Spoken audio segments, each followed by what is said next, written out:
inexplicável, de um amor que um dia me alcançou e eu creio que alcançou vocês também, assim como foi comigo, que é o amor de Pai, que é o amor de Jesus Cristo, o amor do nosso Pai querido.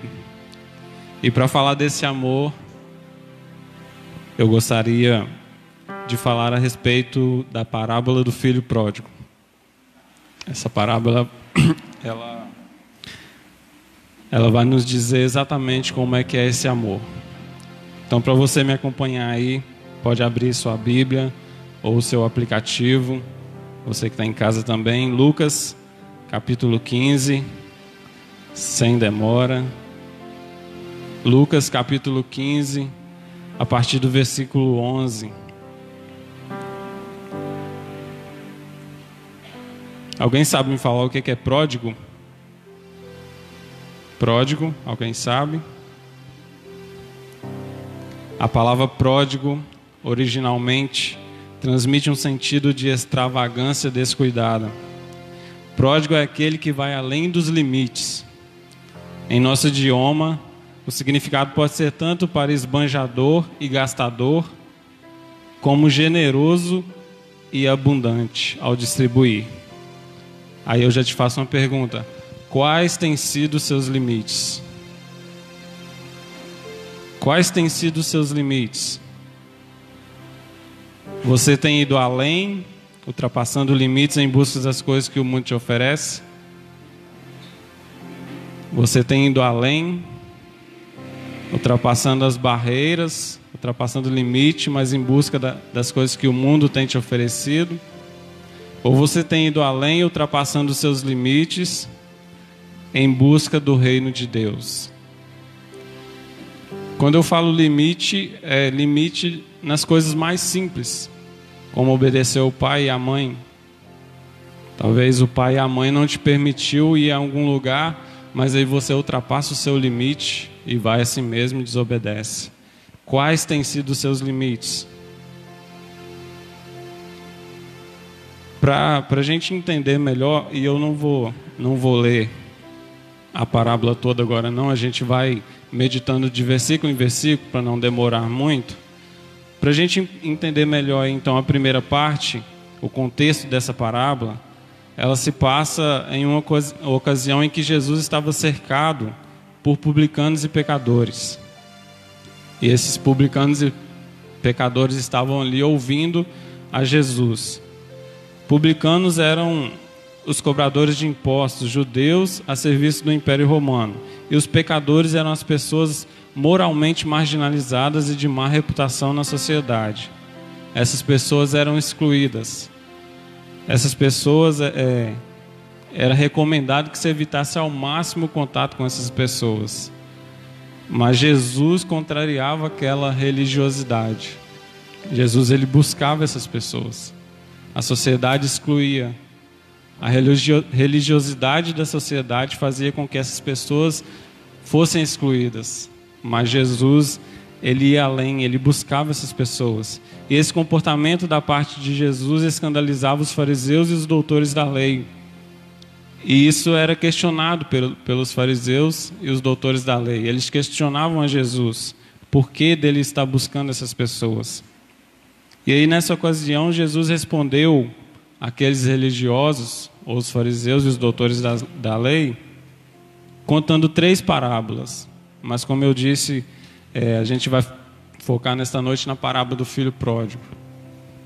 E Jesus nessa parábola, ele nos apresenta 3 personagens, que é o pai, o filho mais novo e o filho mais velho. E aí a gente entra na parábola em si, versículo 11, você que está com o seu aplicativo ou a sua Bíblia, acompanhe comigo. Versículos 11 e 12. Disse-lhe mais: certo homem tinha 2 filhos. O mais moço deles disse ao pai: Pai, dá-me a parte dos bens que me cabe. E ele lhes repartiu os haveres. De início a gente percebe que o filho mais novo, ele tinha um plano, né? Qual que era o plano do filho mais novo? Ele queria a sua herança para que ele pudesse sair de casa, pois ele estava cansado da vida na casa do pai. Preste atenção. Podemos dizer que ele se sentia preso e queria ser livre, e aí ele pede a sua herança. E aí nós podemos entender o quê? A herança já era dele. Não tinha sentido ele pedir a herança ao pai naquele momento da sua vida. Mas ele não soube esperar, ele foi precipitado. A herança já era dele. E a palavra de Deus fala que há tempo para tudo. Não tem Iron, aquela moto. Como é que você fala? Que você faz? Como é que é? Faz aí.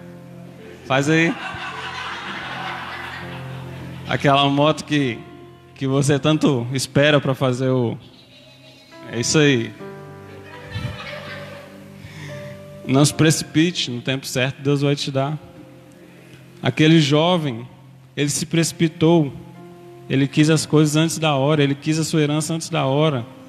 Mas Deus fala que há tempo para tudo. E no tempo certo Ele vai colocar as coisas em nossas mãos. E dando continuidade, versículo 13. Passados não muitos dias, o filho mais moço, ajuntando tudo que era seu, partiu para uma terra distante, e lá dissipou todos os seus bens, vivendo dissolutamente. Agora esse filho se encontra saindo da casa do pai. E o que ele tinha? O que ele tinha? Ele tinha muito dinheiro. Tinha muito dinheiro e podia ir onde quisesse. Ele tinha liberdade. A liberdade que ele pensava não ter dentro da casa do pai. Nós não sabemos para onde ele foi, a Bíblia não fala. Só sabemos que ele se afastou o máximo que pôde da casa do pai. Aí nós vimos aí então o plano dele. Qual era? Pedir a herança, e o pai deu a herança. E o que ele tinha em mente? Vou me afastar o máximo que eu posso da casa do pai. E aí eu te pergunto, qual é o seu plano, jovem? Qual é o seu plano? O que você quer fazer com a herança que Deus tem para você? E aí talvez você possa me questionar, mas Léo, eu não tenho herança financeira igual aquele jovem tinha. Eu não tenho dinheiro igual aquele jovem tinha. Mas Deus te deu dons, te deu talentos. O que você está fazendo com esses talentos, com esses dons? Ferreira, o que você está fazendo com o dom que Deus te deu? Para rima. O que você tem feito com os seus talentos, com os seus dons? Talvez você se questione, mas eu só sei talvez lavar um copo. Ou eu só sei ligar e apagar a luz, mas é um dom, é um talento que Deus te deu. Qual é o plano que você tem com este talento, com este dom? E aí, dando continuidade, versículo 14. Acompanhe comigo aí. Depois de ter consumido tudo, sobreveio àquele país uma grande fome, e ele começou a passar necessidade. Ele foi para longe, ele foi para outro país. E aí a gente começa a ver a ruína desse filho. Sobreveio sobre aquele país uma grande fome. E aí nós vamos ver que ele gastou tudo. Todo o dinheiro que ele tinha, ele esbanjou. Talvez com drogas, com prostituição, com bebedices. Tudo que ele tinha, ele gastou. E começou a passar necessidades. A fome chegou naquela terra, naquele país, e chegou para ele também. Para piorar, ele estava longe de casa, longe da casa do pai, e ninguém podia socorrê-lo. Não tinha mais amigo, status, não tinha mais herança. Ei, jovens, os desejos do mundo são passageiros, é tudo ilusão. Tudo vai ficar aí. Talvez os seus olhos brilham por aquilo que o mundo está te oferecendo. Talvez os seus olhos brilham pelo status que aquela condição te oferece, que aquele serviço te oferece. Talvez seus olhos brilham por isso, mas tudo isso é passageiro, tudo isso é ilusão. E no versículo 16 vai dizer assim: então ele foi e se agregou a um dos cidadãos daquela terra, e este o mandou para os seus campos a guardar porcos. Nós vimos que a fome chegou sobre aquela terra e ele não tinha mais recursos, ele não tinha mais o que fazer, e para sobreviver ele foi cuidar de porcos. Não que seja algo incomum para nós hoje. Talvez se uma pessoa chegar até você e falar que cuida de porcos, tudo bem. Mas naquela época, cuidar de porcos era algo considerado imundo. Para um judeu ter contato com um animal imundo, ele também era considerado imundo. E aquela situação para ele era humilhante. Ele estava sendo humilhado diante daquela situação ali. O seu estado naquele momento era de total miséria. Ele chegou no fundo do poço. E com isso percebemos que ele perdeu tudo, inclusive a sua identidade. Quando você está no mundo, tem as suas coisas, você tem os amigos. Mas quando tudo isso acaba, eles viram as costas, já não são mais seus amigos. E aí você perde até a sua identidade. Aquele jovem perdeu a sua identidade. Talvez alguém passava e olhava, olha ali, está cuidando de porcos, é um imundo. Já não o reconhece como um ser humano, é um imundo. E aí, jovem, pare de viver das migalhas que o mundo está te oferecendo. Nada lá de fora é comparado com aquilo com que o Pai tem para a sua vida. Talvez você está mendigando a atenção das pessoas lá de fora.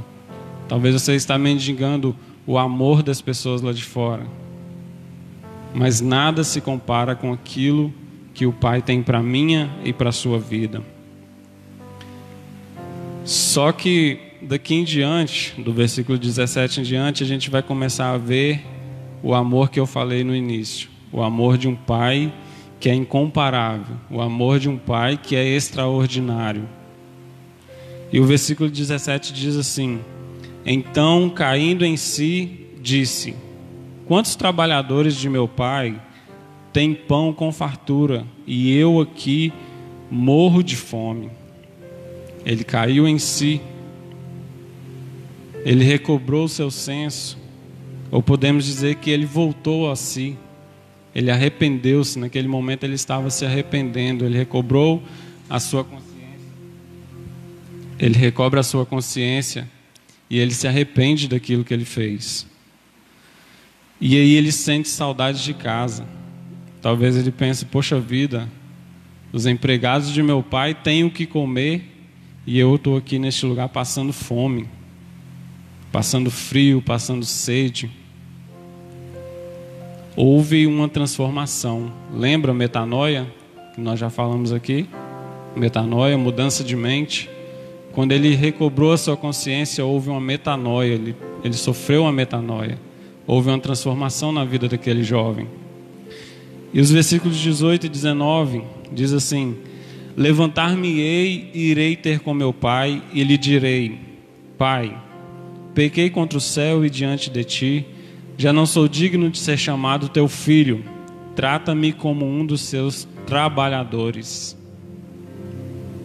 E aí, antes de voltar para casa, a gente vê que ele ensaia um discurso.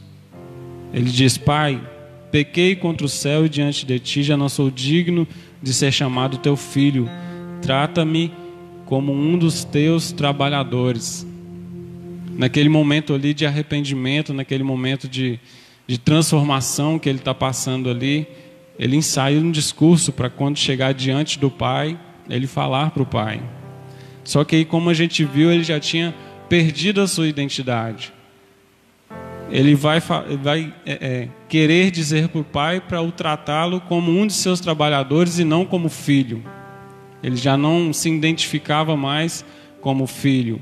Talvez a religiosidade lá de trás, que ele aprendeu, não sei, com seu irmão mais velho, já não deixasse mais que ele se fosse chamado de filho. Mas antes de voltar para casa, como eu disse, ele ensaiou esse discurso. E aí ele reconhece o seu pecado contra Deus e contra o Pai. Ele reconhece a sua ingratidão, que não era mais digno nem de ser chamado filho. E aí ele quer ser chamado de empregado. Versículo 20 diz: e levantando-se foi para o seu pai. Vinha ele ainda longe, quando seu pai o avistou. E compadecido dele, correndo, o abraçou e beijou. Note a primeira fala aí: e levantando-se foi para o seu pai. O que Deus está nos dizendo? É preciso levantar, é preciso ter uma posição, é preciso se colocar de pé. Quando a gente se levanta e se coloca no caminho, o Pai já está à nossa espera. Você não entendeu? Quando a gente se levanta e se coloca no caminho, o Pai já está à nossa espera. E o pai, ainda de longe, avistou o filho que estava retornando. Jovens, o pai nunca perdeu o interesse por você. Ele sempre está à espera pela sua volta. A intenção do filho talvez era de nunca mais voltar ali, mas o pai tinha certeza que um dia ele estaria de volta. O pai sempre espera pela nossa volta.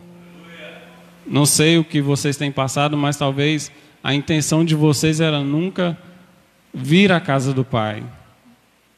Mas o pai fala nessa noite: eu estou à sua espera. Ele sempre está à nossa espera. Ele sempre está de braços abertos nos esperando. E aí a palavra fala que o pai corre para o filho, o abraça, beija, sem se importar com as condições em que ele se encontrava. E muitas das vezes a gente olha para a condição que a gente está no momento. Se está sujo, se está rasgado, se está descalço. O pai não olha isso. O pai não olha para as condições que você se encontra. Se você está em pecado, talvez, o pai olha para o seu coração. Ele vai olhar para o seu e para o meu coração. Ele vai ver se o arrependimento, se houve transformação na nossa vida. Que amor maravilhoso, como eu falei aqui no início. Graça incompreensível. E isso tudo sem que o filho dissesse uma só palavra. E é esse amor que ele quer dar a cada um de nós. Do jeito que a gente está, da forma que a gente está, sem que a gente diga uma só palavra. Ele está disposto a nos amar, a nos abraçar, a nos receber de braços abertos. E o versículo 21, continuando. E o filho lhe disse: Pai. E aí note que ele começou a falar para o pai o discurso que ele tinha ensaiado lá atrás. Pai, pequei contra o céu e diante de ti, já não sou digno de ser chamado teu filho. Mas note também que ele não conseguiu dizer: faz-me de mim um de seus empregados. Ele não consegue dizer isso. Sabe por que ele não disse isso? Por que ele não consegue falar? Porque o pai nunca deixou que ele dissesse essas palavras. Ei, jovem, você que é filho, o pai te chama pelo nome. Ele não te deixa ser outra coisa, não ser filho. E ele conhece a cada um de nós pelo nome. Ele nos chama pelo nome. Mesmo sem merecer, o amor do pai te alcançou. Aquele filho não merecia o amor daquele pai. Talvez o que aquele filho merecesse era o desprezo da sua família. Talvez o que aquele filho merecesse era continuar cuidando dos porcos. Mas o amor do pai alcançou ele. E o amor do pai está alcançando cada um aqui nesta noite. Os versículos 22 e 23. O pai, porém, disse aos seus servos: trazei depressa a melhor roupa, vestido e sandália nos pés. Trazei também e matai o novilho cevado. Comamos e regozijamo-nos. Neste versículo a gente vai ver como que o pai recebe o filho de volta ao lar. O pai deu ao filho a importância que ele não merecia. Como eu disse, talvez ele não merecia estar ali. Talvez ele não merecesse mais fazer parte daquela família. Mas a importância que ele não merecia. Porque seu amor de pai era imenso e inexplicável. O pai lhe providencia roupa. E nós... E essa roupa aí talvez simboliza a roupa suja ou rasgada que ele chegou. Talvez fosse o pecado que ele cometeu. Talvez fosse a desobediência. Mas aí o pai providencia a melhor roupa. Que melhor roupa é essa? É o perdão. E o pai nesta noite ele está nos perdoando. Ele está nos dando a melhor roupa. E o pai também providencia anel. Anel é um símbolo de autoridade. Providencia sandálias, um símbolo que ele não era mais escravo. Ele queria ser chamado de trabalhador, de servo, de escravo talvez. Mas o pai providencia sandálias, dizendo: você não é escravo, você é filho. Sabe o que o pai está falando nesta noite? Para mim e para você: você é livre, pois o meu amor te libertou. Nós somos livres, nós somos livres. O amor do pai nos libertou.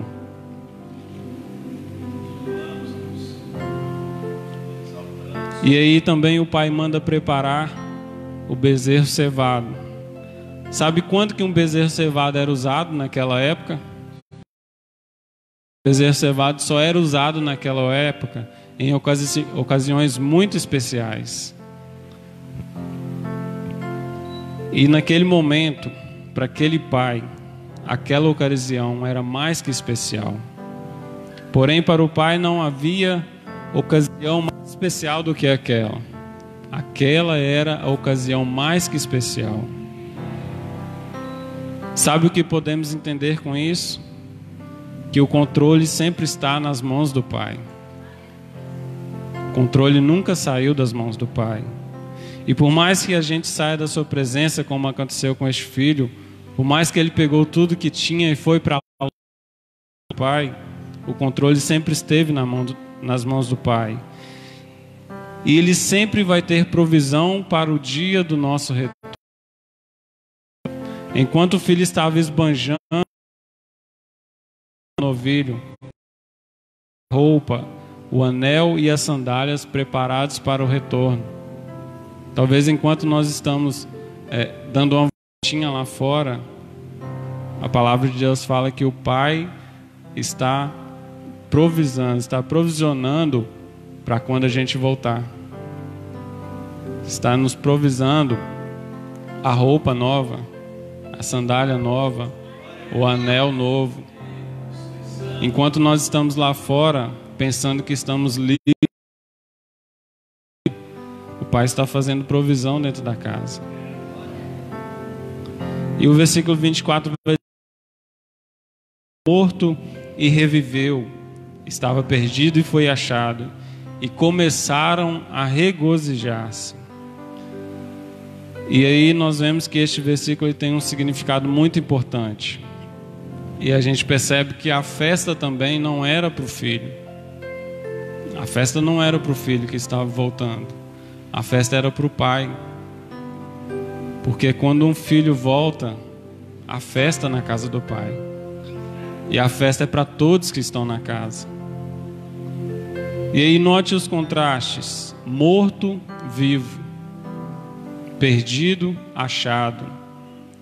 Na prática, o filho estava morto, pois havia recebido toda a sua parte da herança.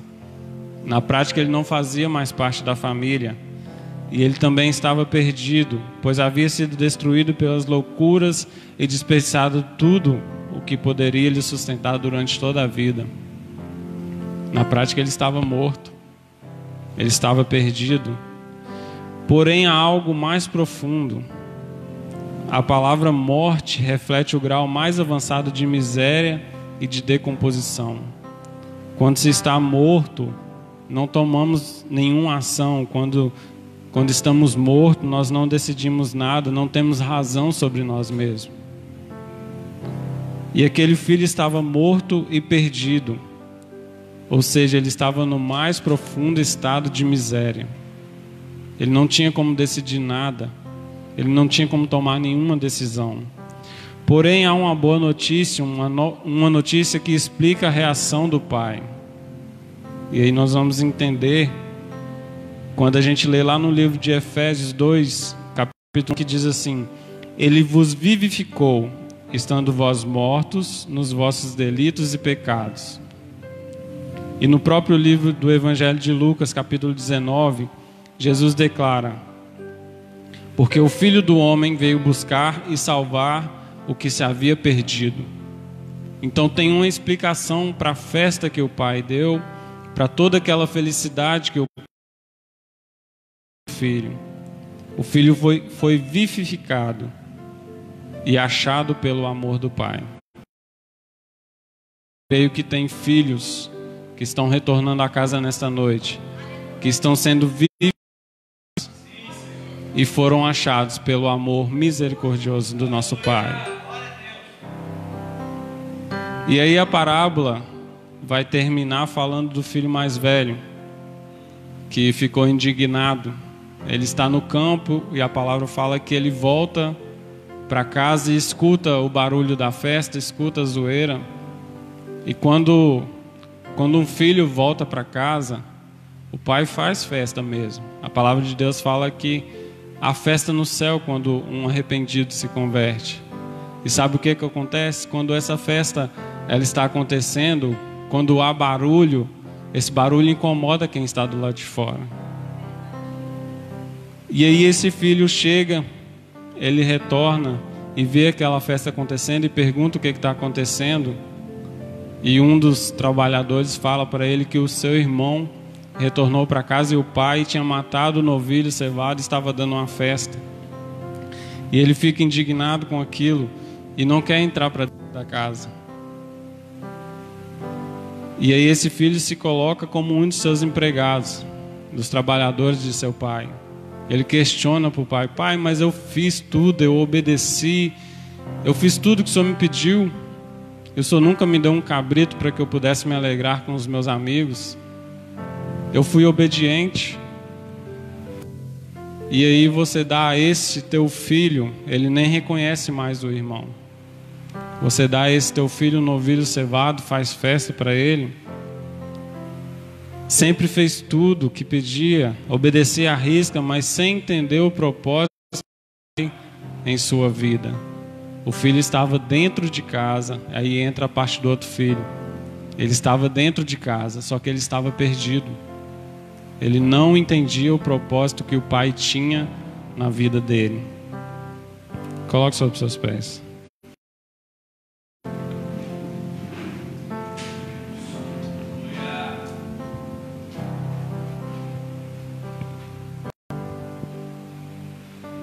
Se você puder, feche seus olhos. Pode deixar ligado, Samuca.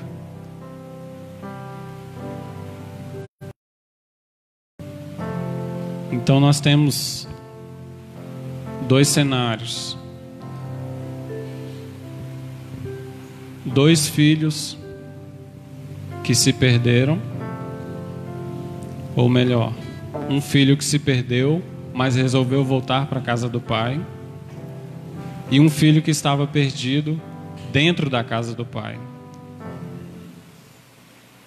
E aí nós temos também um amor de um pai que é imensurável, que é incompreensível, tanto para com o filho que se perdeu e depois voltou, como para com o filho que está perdido dentro de casa.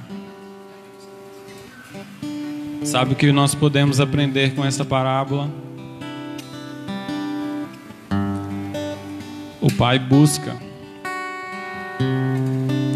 o pai traz de volta. O pai ele se alegra com o filho que a casa volta. Ei filho, o pai está alegre com você aqui nesta noite. O pai se alegra com o filho que volta para casa. E aí é impossível não nos perguntarmos: como me vejo ou me sinto diante de Deus? A religiosidade está te tirando a visão de filho? Você está se vendo apenas como um servo ou como um escravo? Ou como filho? Como você se vê diante de Deus? Quão perdido nós estamos? Quão perdido nós estamos? Seja lá fora ou seja dentro da casa do Pai. Lembra do jovem Eutico que adormeceu? Podemos dizer que ele estava perdido dentro da casa do Pai. E ele adormeceu. Quão perdido nós estamos? Será que merecemos esse cuidado tão especial de Deus será um amor tão especial da parte do Pai, da parte de Deus. Tudo o que podemos afirmar é que Ele nos ama.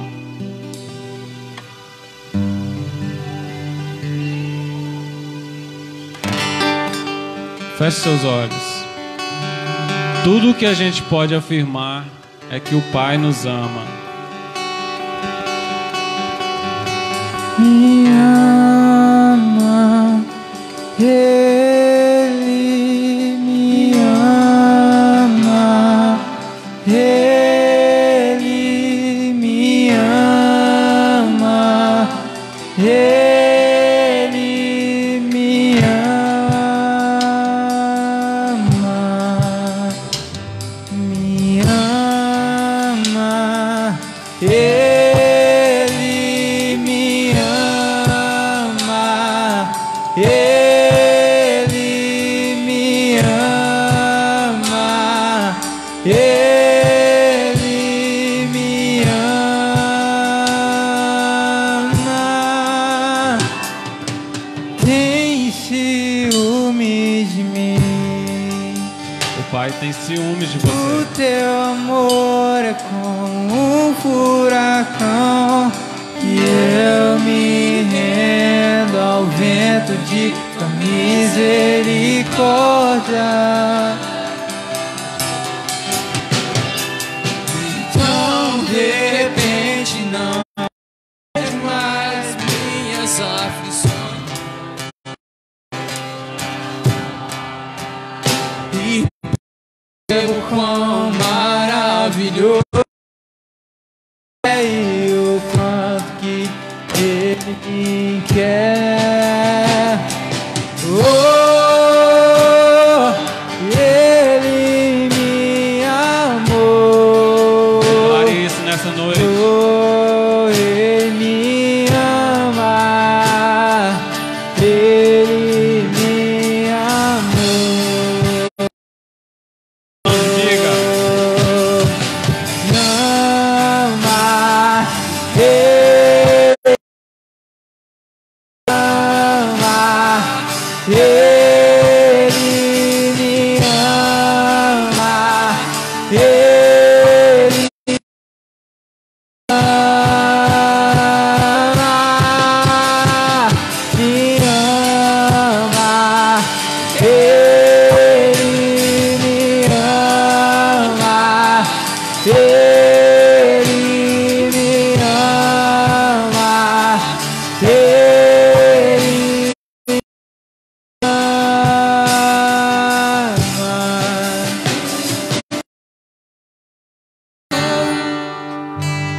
Diante de tamanho amor, diante desse amor incompreensível, é preciso que a gente entenda também que não é sobre nós, não é sobre mim, não é sobre você, é somente sobre Ele. E nós nunca poderíamos ouvir a casa do Pai sem seguir um caminho que nos leva até Ele. E sabe qual é esse caminho? Eu vou perguntar e vocês respondem bem alto. Jesus Cristo, você sabe qual é esse caminho? Sabe qual é esse caminho?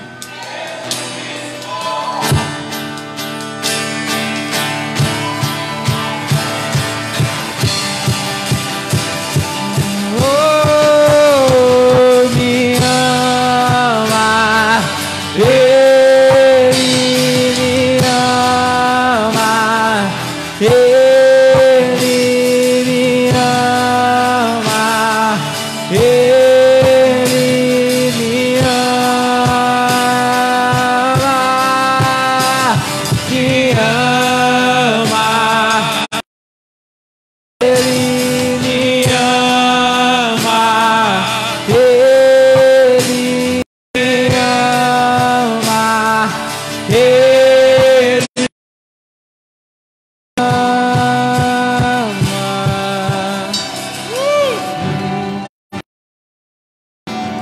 Eu sei que pessoas ou os jovens aqui nessa noite que sente saudade da casa do Pai. Não tem nada melhor, jovens. Olha aqui, não tem nada melhor. Vocês que estão aqui, ó, talvez você pense: o meu sonho é morar sozinho. O meu sonho é ir embora. O meu sonho é sei lá o que. Não tem nada melhor do que a casa do Pai. A casa da mãe, a casa do Pai. Aonde você chega, você abre a geladeira, o seu todinho está lá. O chocolatado, leite de caixinha, tá tudo lá. Eu não gosto de leite de vaca de caixinha, tá lá. Você abre a geladeira, ô Dani, o queijo tá lá.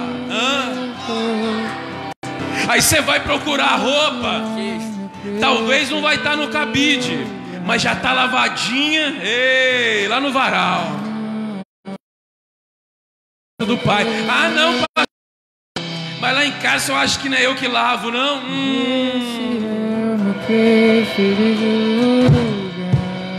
Aí nós temos que agradecer, porque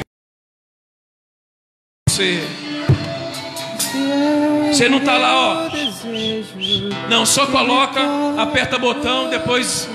Isso é a casa. Você não está entendendo, não. Isso é a casa do Pai, querido. Isso é.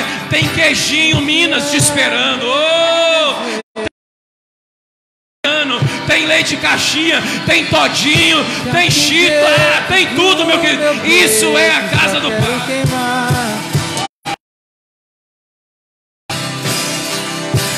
Ei! Segura. Ah, pastor, mas a casa do Pai, meu pai é enjoado, minha mãe é isso mesmo. Nós é enjoado, mas nós ama. É para você não comer as bolotas do porco lá. É para vocês não comer as bolotas do porco, a lavagem.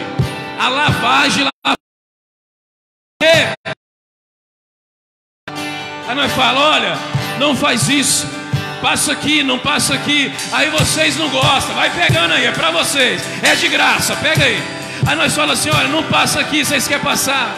Não faz isso, vocês querem fazer. Aí lá na frente dá tudo errado. Só não vou subir aqui porque eu tô gordo, mas o Pai está lá em cima te esperando. O Pai está lá em cima falando: oh, ele saiu, mas ele vai voltar. Ele saiu, mas ele vai voltar. Ele deu uma volta lá fora, mas ele sabe que o melhor lugar, te provar na Bíblia. O que é que o filho falou? Eu estou aqui, não é isso, Léo? Você leu?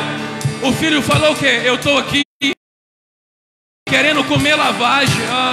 Na casa do meu pai tem queijo Minas, na casa do meu pai tem todinho, na casa do meu pai tem uma mesa farta. Eu vou voltar, eu vou voltar, eu vou.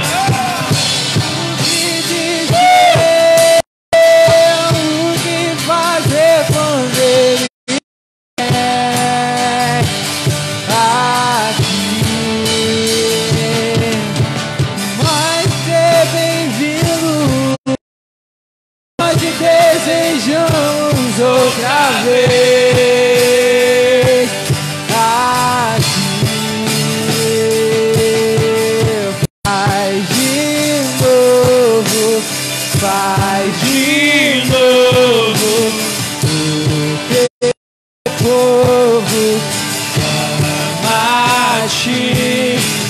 Faz de novo, faz de novo. Deus ama-te. Vem cá, Léo. Vem cá, Céu, fica aqui. Ah, meu Deus. Fica embaixo, pode ficar embaixo. Vou precisar te falar. Cadê você? Pai está te esperando, de braços abertos. O Pai está te esperando todos os dias, jovem. Ei, jovem. De Pai, te esperei com tudo que me pediu, mas você não foi. Cadê você? Onde é que você está? O Pai está te esperando. Já não ouço mais. É tempo de voltar. Sua voz. Você não tem mais tempo. É tempo de voltar. Para vir aqui. Está Ei, tão é com você. Com as suas Ei, é com coisas. você, é com você. Você esqueceu de É com você.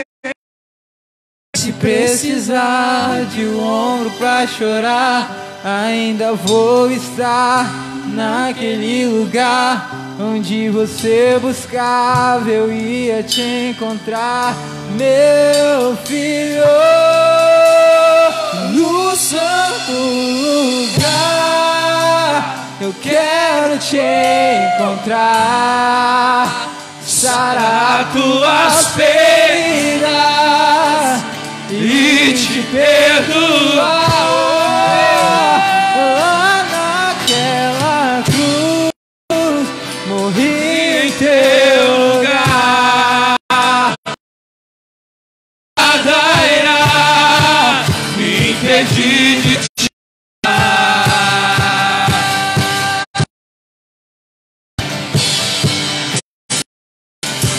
Ei, o Pai te chama, filho. O Pai te chama, o Pai te chama.